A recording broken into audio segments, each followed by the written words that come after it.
అన్ని వ్యాధులను సమస్త దోషాలను పోగొట్టి సాక్షాత్తు పరమశివుడే దేవతలకు ఉపదేశించిన రహస్య సూర్య మంత్రం.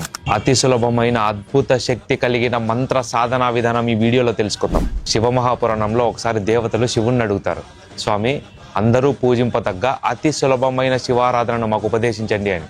అప్పుడు శివుడు తానున్న చోట నుంచి అంతర్ధానమై అక్కడ ఒక పెద్ద సూర్యమండలం, ఆ సూర్యమండల మధ్యంలో పార్వతీ సమేతుడైన పరమేశ్వరుడు దేవతలకు దర్శనమిస్తాడు. ఇలా సూర్యమండల మధ్యంలో ఈ మంత్ర సహితంగా ఎవరు నన్ను ధ్యానిస్తారో వాళ్లకు నా సంపూర్ణ అనుగ్రహం కలుగుతుందని సాక్షాత్తు పరమశివుడే దేవతలకు ఉపదేశిస్తాడు. ఆ మంత్రం నమ శివాయ సాంబాయ సగనాయ ఆదిహేతవే రుద్రాయ విష్ణవే తుభ్యం బ్రహ్మణే సూర్యమూర్తయే నమః.